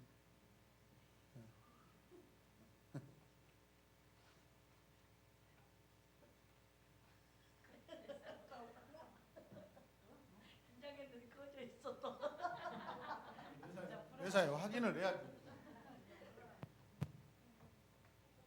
새로운 에마본 교회를 만나 횡재한 이주연 집사입니다. 저는 그 핵심 목표 그 교리 이야기 용어 사전을 보면서 저의 옛 모습은 젖먹이 그리스도인이었구나. 내 현재는 제자로 자라가는 그리스도인이 되어가고 있구나라는 것을 또 보게 되었고 교리와 교리에 대한 오해를 보면서 여기에서 깊이로는 제가 속해 있었습니다. 교리는 너무 딱딱하고 지루하고 이해하기 어려워 항상 이렇게 생각했던 저인데 순종의 마음으로 또 매 배움의 자리에 있음으로써 하나님을 알아가는 자리에 있음으로써 또 기대하고 또 지혜로움을 또 부어주시는 것을 또 보게 되었습니다. 또 교리를 왜 배워야 하는가 여기에서 이제 가장 마음에 와닿았던 것은 3번 올바른 태도로 교리를 배우는 것은 신앙생활을 효율적이고 풍요롭게 할 수 있도록 해준다. 그리고 4번 교리는 오류에 빠지지 않도록 우리에게 길잡이가 되어준다라는 것을 보면서 말씀 안에서 제가 있음으로써 이 신앙생활을 더욱더 효율적이고 풍요롭게 나아갈 수 있도록 또 하나님께서 또 우리에게 길잡이 되신다는 것을 또 이 교리 대학을 통해서 더욱더 더 기대하고 순종하며 또 무식한 저를 또 지혜롭게 해주실 하나님을 또 기대하면서 또 목표를 두고 나아가는 제가 되겠습니다. 아멘. 감사합니다. 네, 양수자 집사입니다. 교리란 무엇인가의 정의에서 교리란 성경에 나타나 있는 여러 가르침들을 어떤 주제에 따라 요약하고 일목요연하게 체계적으로 정리하여 우리가 무엇을 믿어야 하는지를 분명히 알도록 가르치는 것이다. 여기에서 성경의 지침서를 가지고 제가 무엇을 믿어야 하는지 또한 어떻게 살아가야 되는지 이 시간을 통해서 귀한 가르침에 잘 순종할 수 있는 자가 되기를 원합니다. 아멘. 우리가 교리를 공부하게 되면 결국은 성경을 공부하는 거잖아요. 근데 성경을 공부하는 거하고 차이점은 뭐냐면 교리를 공부하며 어떤 주제를 가지고 공부할 때 그 주제에 해당되는 성경 66권의 사건들, 상황들을 다 모집해 가지고 한 주제로 보기 때문에 성경을 굉장히 통전적으로 보는 그런 탁월함이 생기고요. 아까 말씀하셨대 우리 김선 집사님께서 이 성령에 관한 그 임재, 여러분 성령론을 배우면은 나중에 굉장히 성령에 관한 그 자유한 은혜가 있어져요 가지고요. 이 성령이 나를 더 자유롭게 역사하시는 그런 임재 속에 들어갈 수 있는 내 마음이 확 열어집니다. 결국은 내가 맞고 내가 저항체가거든요. 사실은 어떻게 보면 이런 부분들을 굉장히 크게 경험하게 될 줄로 믿습니다. 아멘. 예. 그다음에요. 네, 문선미 집사입니다. 교리대학의 머릿말에 이 교리를 배운다는 것은 공부하는 일을 하나님을 섬기는 것을 배우는 일이다. 그리고 여기 첫째, 둘째, 셋째, 넷째 이렇게 나와 있는데 첫째 부분에 영성과 지성이 균형 잡힌 건강한 성도가 될 수 있다. 이 말씀 아래서 균형 잡힌 성도, 균형 잡힌 신앙 생활에 대해서 한 번 더 생각을 해보게 되고 이 교리란 무엇인가에 대해서 왜 배워야 되는지, 교리의 필요성에 대해서 11페이지에 말씀들이 이렇게 많이 나와 있더라고요. 그 부분을 보면서 예수 그리스도의 은혜와 그를 아는 지식에서 자라가라. 베드로후서 3장 18절 말씀. 또 요한복음 5장 39절 말씀. 성경이 곧 내게 대하여 증언하는 것이라. 그리고 에베소서 4장 13절에서 15절 말씀. 하나님의 아들을 믿는 것과 아는 일에 하나가 되어 온전한 사람을 이루어 그리스도의 장성한 분량이 충만한 데까지 이르리니 아멘. 그리고 온갖 교훈의 풍조에 밀려 요동하지 않게 하려 함이라. 아멘. 또 오직 사랑 안에서 참된 것을 하여 범사에 그에게까지 자라갈지라. 아멘. 네. 그리고 디모데후서 3장 14절에서 17절. 너는 배우고 확신한 일에 거하라. 하나님의 사람으로 온전하게 하며 모든 선한 일을 행할 능력을 갖추게 하려 함이라. 아멘. 이 말씀 아래 정말 이 교리를 통해서 이 말씀이 저희 삶에 또 이루어지기를 또 소망하며 하나님과의 관계가 명확해지는 삶을 또 기대하고 소망합니다. 아멘. 감사합니다. 손이숙 권사입니다. 박수 하겠습니다. 저는 머릿말에서 교리를 공부함으로 인해서 하나님 나를 향한 하나님의 목적을 바르게 분별하고 네. 성취하려면 진리의 말씀 앞에 순종해야 된다는 것과 네. 또 교리를 배움으로 구체적인 적용과 실천의 삶에 연결해야 된다는 부분이 참 처음에 제가 와서 미리 이렇게 머릿말을 읽어보면서 내가 참 잘했구나, 하나님의 은혜로구나 이렇게 네. 생각을 했었습니다. 네. 그리고 이제 또 11쪽에 보면은 결론적으로 교리를 공부하는 궁극적인 목적은 하나님을 더 깊이 알아가고 영광을 돌리는 데 있다. 그리고 하나님을 예배하는 자로 나아가 하나님의 임재를 경험하는 것이다. 저는 이 처음에 제가 이 목적 머릿말을 읽어봄으로 인해서 제가 정말 이 매 순간 이 성경 교리 공부를 하면서 하나님께서 나를 향하신 목적이 무엇일까 이렇게 거기에 초점을 맞춰가면서 또 내가 이 말씀 교리를 깊이 있게 알아서 내가 구체적으로 내 삶 속에서 적용하면서 또 많은 사람들에게 선한 영향을 미치고 하나님께 영광을 돌리며 날마다 하나님의 임재하심을 누리며 살아야 되겠다.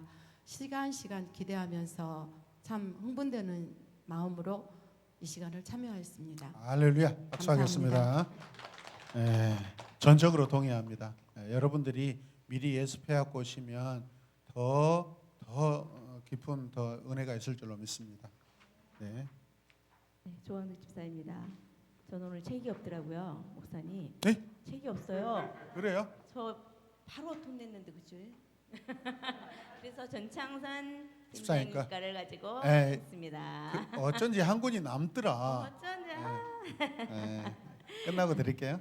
명쾌하고 감동된 네. 교리 이야기를 배워야 되는데 그래서 저는 13페이지 어떠한 자세와 방법으로 공부해야 하는가 교리 대학을 많이 기대도 하고 기도하면서 왔습니다. 그래서 첫 번째 보니까 목표를 분명히 하라. 또 성령님께서 눈과 귀와 마음을 열어주시도록 기도하라. 아멘. 네. 아멘. 겸손한 자세와 지성을 사용하여 신경, 신앙 고백, 교리 문답서를 연구하라. 아멘. 교리를 반드시 삶에 적용하라. 이 부분에서 저는 이 방법대로 열심히 공부하겠습니다. 감사합니다. 제가 그 나벨 출력해가지고 그 이름 가나다 순으로 붙인다고 하다가 원래는 두 번째였어요. 원래는 두 번째였다고 순서가. 근데 뒤로 이제 그 지읒이 좀 뒤에 있잖아요. 또 치읒하고 가깝고 채빈너도 가깝고 히읗도 가깝고 뒤로 빼다가 이제 깜빡한 것 같습니다. 죄송합니다. 예. 절대 제 마음에선 지워진 분이 아닙니다. 예. 네. 네, 홍혜정 집사입니다. 저는 지난번 구약이나 신약 대학도 되게 재밌어서 네. 교리 대학도 네, 즐겁게 공부할 수 있을 거라고 생각을 하고 있습니다. 감사합니다. 네. 그런데 사실 신앙에 있어서 먼저 이걸 하자면 저는 14페이지 신앙적 전통에 관하여를 네. 보면서 네. 감사했습니다. 왜냐하면 제가 만약에 자유주의가 더 팽배한 때 있었다면 얼마나 많은 것을 더 허용하며 내 신앙에서 살았을까. 또 복음주의에서는 복음주의가 더 강한 곳에서 살았다면 모든 걸 갈아 넣어서 이미 다른 나라로 떠났을 수도 있고, 네, 뭐 알미니안주의가 더 강조된 곳에서 있었다면, 네, 뭐 열심히 하지 않는 내 모습을 보면서 늘 더 해야 되는데 내가 더 하지 않으면 복음에서 떨어질 텐데 막 이런 네. 그런 딱 불안감에 걸리기 좋으신 분입니다. 딱 걸리기 불안감에 휩싸여서 신앙생활을 했을 텐데 그러지 않은 상황에서 신앙생활을 하게 된 게 감사하긴 하지만 사실 이런 것들 때문에 저는 좀 신앙생활을 하면서 가끔 어려울 때가 있어요.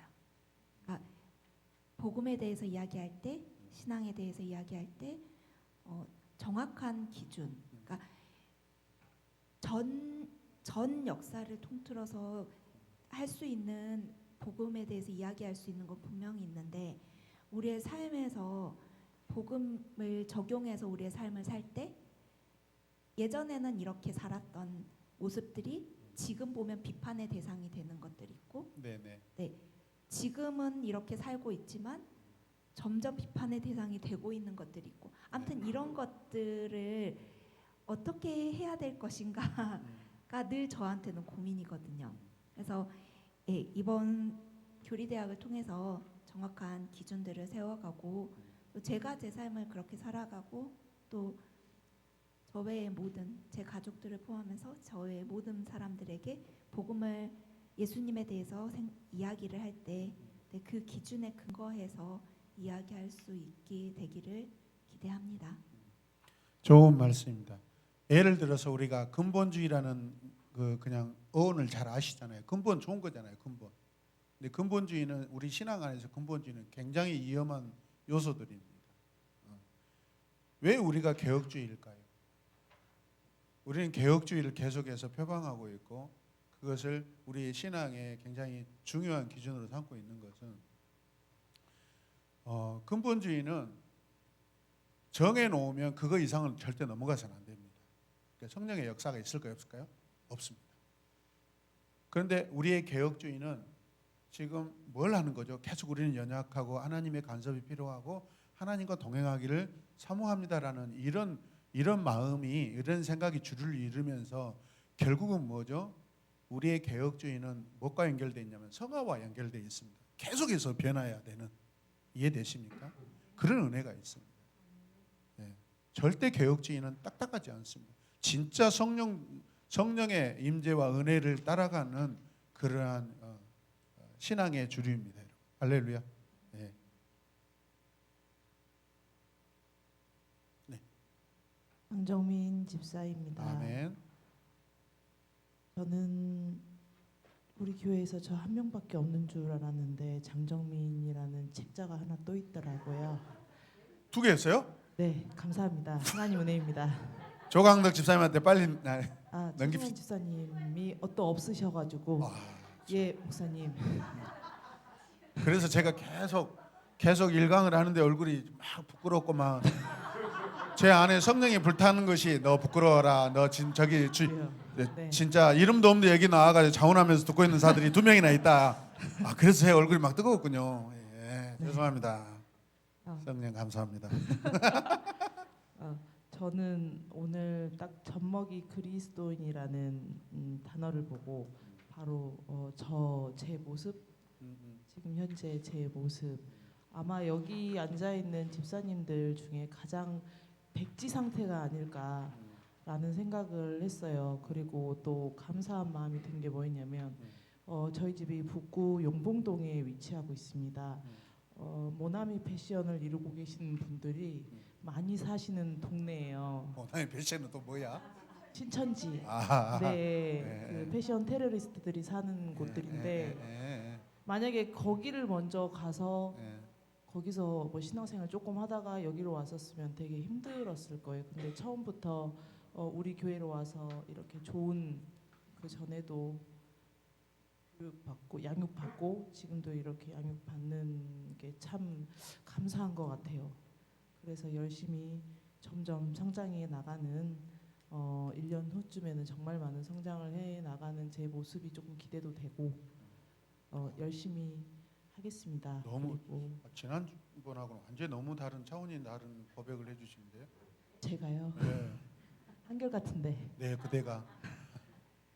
그리고 항상 그 건강한 그 신앙생활 할 수 있는 삶의 규칙을 나름대로 좀 만들어 보고자 또 열심히 또 배우면서 성장해 나가도록 하겠습니다. 네, 칼빈주의 교리 가운데 전적인 은혜라는 것이 있거든요. 전적인 타락도 있죠. 전적인 은혜는, 전적인 타락은 인간 편이고 전적인 은혜 하나님 편을 말씀하시는데, 우리 교회를 선택할 때 본인이 노력한 게 있습니까? 없죠. 끌려왔잖아요. 근데 그 끌고 오신 분도 사실은 자기가 원해서 끌고 온 건 아니거든요. 이런 부분들입니다. 이럴 때 우리는 하나님의 전적인 은혜다라고 고백합니다. 감사합니다. 장미 집사입니다. 전 11페이지 4번의 교리는 오류에 빠지지 않도록 우리에게 길잡이가 되어줍니다.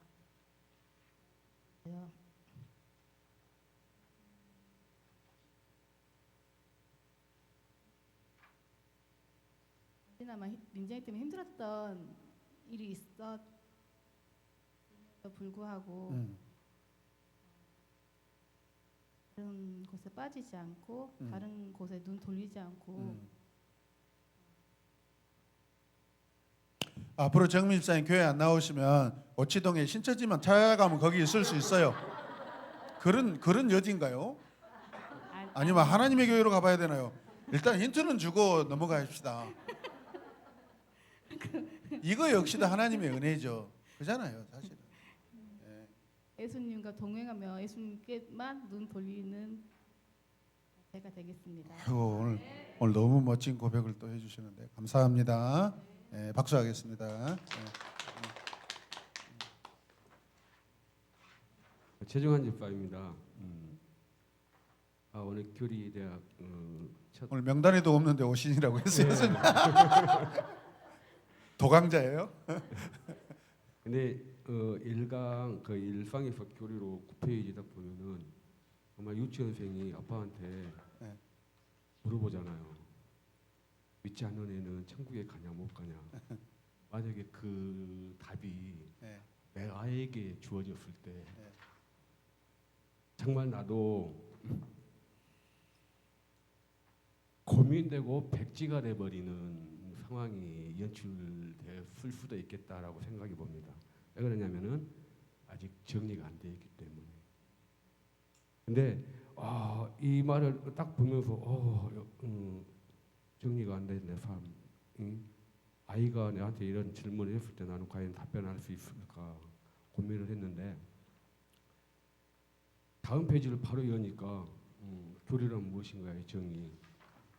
교리란 성경에 나타나 있는 여러 가르침들을 어떤 주제로 요약하고 정리하며 우리가 무엇을 믿어야 하는지 분명히 알도록 가르치는 것.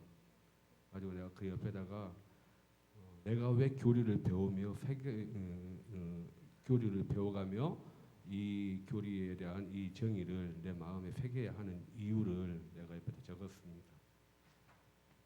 정말 내가 이 정리가 되어 있다면 이 아이에게 진짜 명쾌하게 답변을 했을 건데 명쾌하지 못했고, 아까 지금 목사님께서 명쾌한 답변 그리고 하나님의 말씀에 대한 분별, 그런 것들이 내 마음속에 정립이 되어 있었다면은 나를 통해서 그냥 물어봤던 사람들이 정말 명쾌하게 답하고 뭐 하면은 그렇겠구나 라고 생각을 한번 좀 정리를 해봤습니다. 그래서 제 삶 속에 교리를 공부하는 궁극적인 목적은 내가 하나님을 더 깊이 알아가고 그리고 내가 하나님께 영광을 돌리는 데 있다라는 그 말씀을 보면서 좀 많은 묵상을 좀 했는데요. 정말 그 14페이지에 보면은 성경이란 무엇인가, 하나님은 누구시며 무엇을 하셨는가, 그리고 사람은 어떤 존재이고 그리스도는 누구이시며 성령님은 누구시며 구원은 무엇이며 교회란 무엇인가, 그런 부분들을 이 교리를 통해서, 이 교리대학을 통해서 더 깊이 알아가는 최중환이가 되겠습니다. 네. 좋은 질문하셨어요. 좋은 어떤 그 스파크가 일어난 것 같아요. 그 아이에게 우리가 그 자리에서 심판이나 지옥이나 구원에 관해서 이야기하면 어렵습니다. 그런데 우리가 하나님과 이 세상, 하나님과 이 사람과의 관계 순서를 따라서 우리가 이야기를 해가면 훨씬 쉽습니다. 그러니까 태초에 하나님과 사람과의 그 관계 어떻게 시작되고 두 사람의 어떤 관계고 사이였는가, 이 부분들을 스토리로 이야기해주면 구원은 저절로 왜 우리에게 구원이 필요한가, 과연 무엇이 타락이고 무엇이 죄인가, 무엇 때문에 심판을 받아야 되는가, 심판에서 벗어날 길은 그 무엇인가, 이거는 교리로 가르치는 부분도 있지만은 그래서 어떻게 하죠? 하나님을 이야기하면 되죠. 하나님이 하신 일. 그러면 이야기로 접근하니까 훨씬 더 편하겠지 않겠어요? 그런 부분들을 이제 교리로 나중에 하나님, 예수님, 이 부분들을 창조, 이 부분들을 딱 풀어갈 것입니다. 감사합니다. 자, 우리 방송실에 우리 김지훈 청년이 있고요. 우리 김혜빈 청년이 이번 교리대학에 들어와 있습니다. 박수하겠습니다. 자, 누가 먼저 하실래요? 제가 먼저 하겠습니다. 네. 민기아 집사님 박수 치다가 떨어뜨렸어요. 네. 김지훈 청년입니다. 저는 페이지를 보면서 우리의 삶을 안내하는 교리는 우리의 삶을 안내하는 내비게이션 색안경이라고 적혀 있었는데 이번 교리 대학 시간을 통해서 삶에서 올바른 기준들을 세워나갈 수 있도록 열심히 들어야 되겠고, 교리를 내 삶 가운데 적용해 나갈 수 있는 시간 되길 기도하며 사모함으로 듣길 결단했습니다. 감사합니다. 네. 그 도수 안경 끼지 말고, 그죠? 없는 거 끼시면 됩니다. 네, 김예빈 청년입니다. 오늘은 교리가 무엇이며 교리의 필요성에 대해 배울 수 있는 귀한 시간이었는데요. 저는 오늘 중심 말씀인 베드로후서 3장 18절 말씀 중 오직 우리 주 곧 구주 예수 그리스도의 은혜와 그를 아는 지식에서 자라가라는 말씀이 가장 마음에 와닿았습니다. 내가 왜 교리 공부를 해야 하는 것인가? 저 또한 교리를 지루하게 생각했고 학교에서 교양으로 배우는데 굳이 반복해서 듣기 싫었으며 그냥 아빠의 설교를 굳이 한 번 더 듣기 싫었습니다. 그러나 하나님을 믿는 자녀로서 하나님을 아는 지식이 멈추지 않고 계속해서 자라가야 한다고 생각을 하며 특히 열심히 지식을 탐구해야 할 20대에 그 어떤 학문보다 하나님 말씀에 먼저 열정을 가질 때 지혜로운 하나님의 자녀가 될 수 있다고 생각합니다. 또 제가 대학을 다니며 매우 다양한 교파의 친구들과 심지어 이단에 다니는 친구들을 만나게 되는데 이 교리대학 공부를 통해 제가 앞으로 여러 사람을 만나며 전도할 때 당당히 기독교를 변증할 수 있는 하나의 무기가 될 것이라고 기대합니다. 이상입니다. 감사합니다. 박수하겠습니다.